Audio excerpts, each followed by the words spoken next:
Step into Value Zone. Value zone hyper mart Patancheru. Breaking news. ఇది కాంగ్రెస్ పార్టీలో షర్మిల చేరుతున్నట్టుగా తనే స్వయంగా ప్రకటించారు. ఇడుపులపాయలో ఇవాళ వైఎస్ రాజశేఖర రెడ్డి సమాధి దగ్గరికి వెళ్ళి తన కొడుకు పెళ్లికి సంబంధించిన వెడ్డింగ్ కార్డు పెట్టి వైఎస్ ఆశీర్వాదాలు తీసుకున్నానని చెప్పిన షర్మిల తాను కాంగ్రెస్ పార్టీలో చేరబోతున్నట్టుగా కూడా చాలా స్పష్టంగా చెప్పేశారు. కాంగ్రెస్ పార్టీ పట్ల తనకు నమ్మకం ఉందని, దేశంలోని అన్ని వర్గాలకు కాంగ్రెస్ పార్టీ అండగా ఉంటుందని, కాంగ్రెస్ పార్టీ ద్వారానే దేశంలోని అన్ని వర్గాలకు రక్షణ దొరుకుతుందని, అందుకే తాను కూడా కాంగ్రెస్ పార్టీలో చేరబోతున్నట్టుగా చాలా స్పష్టంగా చెప్పారు. వైఎస్ఆర్ తెలంగాణ పార్టీతో తెలంగాణలో రాజకీయాలు మొదలుపెట్టిన షర్మిల, తెలంగాణలో పార్టీ పెట్టిన షర్మిల దాదాపు తెలంగాణ వ్యాప్తంగా ఆమె పాదయాత్ర చేశారు. పాదయాత్ర తర్వాత ఎన్నికల్లో పోటీ చేస్తానని చెప్పారు.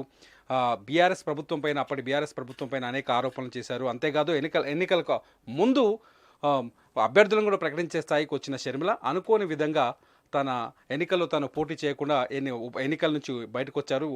పోటీని ఉపసంహరించుకున్నారు. ఆ తర్వాత కాంగ్రెస్ పార్టీకి, తెలంగాణలో కాంగ్రెస్ పార్టీకి మద్దతు ఇచ్చారు. అదే విషయాన్ని ఇవాళ షర్మిల చెప్పారు. వైఎస్ఆర్టీపీ కాంగ్రెస్ పార్టీకి మద్దతు ఇవ్వడం వల్ల దాదాపు తెలంగాణలో 31 స్థానాల్లో కాంగ్రెస్ పార్టీకి మేలు జరిగిందని, 31 స్థానాల్లో కాంగ్రెస్ పార్టీ విజయం సాధించిందని చెప్పుకొచ్చారు షర్మిల.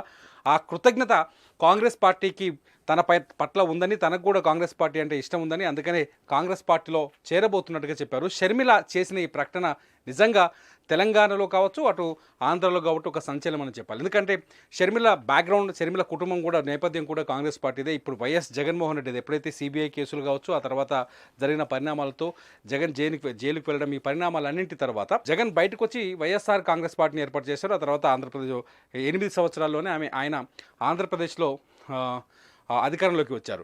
జగన్ అధికారంలోకి వచ్చిన తర్వాత వైఎస్ కుటుంబంలో విభేదాలు వచ్చాయని చెప్పేసి షర్మిలకి జగన్కి మధ్య గ్యాప్ చాలా పెరిగిందని చెప్పేసి ఇవన్నీ ప్రచారం జరుగుతున్న నేపథ్యంలోనే షర్మిల తెలంగాణలో రాజకీయ పార్టీ స్థాపించడం, వైఎస్ఆర్టీపీని స్థాపించడం, ఆ తర్వాత ఎన్నికల్లో పాదయాత్ర చేయడం, ఆ తర్వాత కాంగ్రెస్కి మద్దతు ఇవ్వడం అంతా జరిగింది. అయితే ఇప్పుడు షర్మిల కాంగ్రెస్ పార్టీలో చేరిన తర్వాత కాంగ్రెస్ పార్టీలో తాను చేరుతుందని చాలా స్పష్టంగా చెప్పారు. రేపే ఢిల్లీకి వెళ్తున్నానని చెప్పారు. ఇప్పటికే ఢిల్లీలో షర్మిల కాంగ్రెస్ పార్టీలో చేరడం, లేకపోతే పార్టీని విలీనం చేసే ప్రక్రియకు సంబంధించిన అన్ని వ్యవహారాలు పూర్తయినట్టుగా తెలుస్తుంది. అయితే తెలంగాణ నుంచి ఒక్క రాజకీయ నాయకుడు కూడా ఇంతవరకు ఢిల్లీకి వెళ్ళలేదు.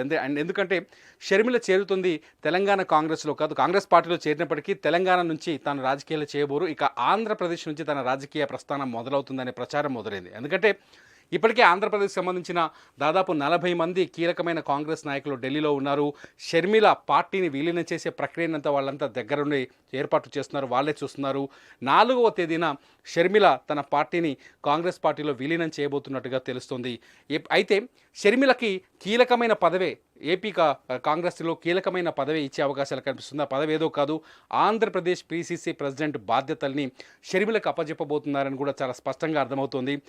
ఎవరైతే ప్రస్తుతం ఆంధ్రప్రదేశ్లో అధికారంలో ఉందో వైఎస్ఆర్ కాంగ్రెస్ పార్టీ, ఆ కాంగ్రెస్ పార్టీకి వ్యతిరేకంగా ఇక షర్మిల పనిచేయబోతున్నారు. తన అన్నకి వ్యతిరేకంగా తాను రాజకీయంగా పనిచేయబోతున్నారు. తన అన్నని రాజకీయ శత్రువుగా మార్చుకున్నారు షర్మిల. దీంతో వచ్చే ఎన్నికల్లో టీడీపీ, జనసేన, బీజేపీతో పాటు కాంగ్రెస్ కూడా పోటీ చేసే అవకాశాలు చాలా స్పష్టంగా ఉన్నాయి. ఎప్పుడైతే షర్మిల కాంగ్రెస్ పార్టీలో ఏపీ కాంగ్రెస్ అధ్యక్షురాలుగా అంటే పీసీసీ ప్రెసిడెంట్గా మారబోతుంది, ఆమెకి పీసీసీ బాధ్యతలు అప్పచెప్పబోతుందని తెలుస్తుందో అప్పటి నుంచే ఆంధ్రప్రదేశ్లో రాజకీయ సమీకరణలన్నీ మారిపోయాయి. ఎందుకంటే ఈ మధ్యనే వైఎస్ఆర్ కాంగ్రెస్ పార్టీ అనేక మంది ఎమ్మెల్యేలకు టికెట్ ఇవ్వాలా వద్దా అని ఆలోచిస్తుంది. కేవలం గెలుపు గుర్రాలని సెలెక్ట్ చేసే పనిలో పడ్డారు వైఎస్ జగన్. అనేక చోట్ల అభ్యర్థుల్ని మారుస్తారని ప్రచారం జరుగుతుంది. దాదాపు 30 మంది అభ్యర్థుల్ని మారుస్తారని ప్రచారం జరిగింది. తొలి సెగ్మెంట్లోనే దాదాపు 11 మంది అభ్యర్థుల్ని మార్చే ప్రక్రియ కొంతవరకు కొనసాగింది. కొన్ని చోట్ల అభ్యర్థుల్ని మార్చడం, ప్రకటన ఇన్ఛార్జీల మార్పు కూడా జరిగింది. ఇవన్నీ ఎందుకంటే ఎన్నికలు వచ్చిన సందర్భంలో ఖచ్చితంగా ప్రతి రాజకీయ పార్టీకి గెలుపు అనేది చాలా ముఖ్యం. ఈ నేపథ్యంలోనే గెలుపు గుర్రాలను ఎంపిక చేసుకోవడం చాలా ముఖ్యం. ఈ నేపథ్యంలోనే వైఎస్ఆర్ కాంగ్రెస్ పార్టీ తీసుకొచ్చిన ఈ మార్పులు ఇప్పుడు షర్మిలకు బాగా కలిసి వచ్చే అవకాశం కనిపిస్తుంది. ఎందుకంటే ఏదైతే వైఎస్ఆర్ ఓటు బ్యాంక్ ఉందో, వైఎస్ఆర్ ఓటు బ్యాంక్ పూర్తిగా జగన్ వెంట ఉంది. వైఎస్ఆర్ గతంలో అందించిన పరిపాలన ఇప్పటికీ వైఎస్ రాజశేఖర రెడ్డికి అభిమానులు వైఎస్ రాజశేఖర రెడ్డిని తమ గుండెలో గూడు కట్టుకొని ఇప్పటికీ పూజిస్తున్నారు. వైఎస్ఆర్ కోసం గుడ్డిగా ముందుకు వెళ్తున్నారు. అటువంటి అభిమానమున్న ఆంధ్రప్రదేశ్లో ఇప్పుడు షర్మిల కూడా ఎంట్రీ ఇవ్వడంతో వైఎస్ఆర్ అభిమానులు ఎటువైపు వెళ్తారు ఎటు వెళ్తారన్న ఒక సందిగ్ధ వాతావరణం కూడా మొదలైంది. ముఖ్యంగా షర్మిల కాంగ్రెస్ పగ్గాలు చేపడితే నష్టం ఎవరికి అనే చర్చ కూడా రాజకీయ వర్గాల్లో చాలా స్పష్టంగా కనిపిస్తుంది. ఇదంతా చూస్తుంటే మొత్తానికైతే షర్మిల తీసుకునే నిర్ణయంతో అంటే ఎప్పుడు ఇంకొక ప్రచారం కూడా చాలా జోరుగా సాగుతోంది. ఎప్పుడైతే షర్మిల పీసీసీ పగ్గాలు చేపడతారో అప్పటి నుంచి వైసీపీలో అసంతృప్తిగా ఉన్న రాజకీయ నాయకులంతా అసంతృప్త నేతలంతా షర్మిల వైపు అడుగులు వేసే అవకాశం ఉందని ఒక చర్చ కూడా జరుగుతుంది. దీనికి నిదర్శనం మొన్న మంగళగిరి ఎమ్మెల్యే ఎవరైతే ఉన్నారో ఆర్కే ఆళ్ల రామకృష్ణారెడ్డి ఎవరైతే ఉన్నారో ఆయన వైఎస్ఆర్ కాంగ్రెస్ పార్టీకి ఎమ్మెల్యే పదవికి రెండింటికి రాజీనామా చేశారు. రాజీనామా చేసిన తర్వాత ప్రెస్ మీట్ పెట్టి అభివృద్ధి లేకపోవడం వల్లే తను వైఎస్ఆర్ కాంగ్రెస్ పార్టీకి దూరం అవుతున్నానని, వైఎస్ అభిమానినని, వైఎస్ కుటుంబానికి ఎప్పటికీ దాసోహమై ఉంటాను, కానీ జగన్ ప్రభుత్వం మంగళగిరిలో అభివృద్ధిని విస్మరించిందని బాహాటంగానే విమర్శలు చేశారు.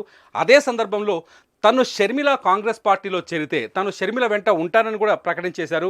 ఒకవేళ షర్మిల కాంగ్రెస్ పార్టీలో చేరితే ఆమెతో కలిసి పనిచేయడానికి తాను సిద్ధంగా ఉన్నానని చెబుతున్నారు. ఇలాగే అనేక మంది రాజకీయ నాయకుల పేర్లు కూడా బయటకు వస్తున్నాయి. కృష్ణప్రసాద్ ఎవరైతే ఉన్నారో కృష్ణప్రసాద్ కూడా ఆయన కాంగ్రెస్ ఎమ్మెల్యే వైఎస్ఆర్సీపీలో కీలకమైన ఎమ్మెల్యే కృష్ణప్రసాద్ కూడా కాంగ్రెస్ పార్టీలో చేరతారని షర్మిల వెంట నడుస్తారని ఒక ప్రచారం జరుగుతుంది. బాలినేని పేరు కూడా వినిపిస్తుంది. ఇలా అనేక రకాల పేర్లు వినిపిస్తున్న నేపథ్యంలో ఇవాళ షర్మిల చాలా స్పష్టంగా చెప్పారు, తాను కాంగ్రెస్ పార్టీలో చేరబోతున్నాను, వైఎస్ఆర్టీపీని కాంగ్రెస్లో విలీనం చేయబోతున్నాను, కాంగ్రెస్తో కలిసి ఇక అడుగులు వేస్తానని చాలా స్పష్టంగా చెప్పారు. ఇది నిజంగా ఒకవేళ షర్మిల ఆంధ్రప్రదేశ్ పీసీసీ అధ్యక్షురాలిగా వస్తే మాత్రం ఆంధ్రప్రదేశ్లో రాజకీయ రణరంగం మరో మలుపు తిరిగే అవకాశం చాలా స్పష్టంగా కనిపిస్తోంది.